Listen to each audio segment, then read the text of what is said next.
Fresh. Fresh na fresh. Bumili kami nung pauwi na kami. Nakabili kami ng ayan guys.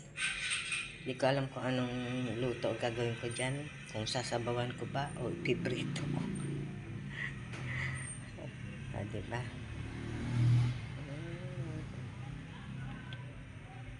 Yummy, yummy. Yung gulay namin, oh.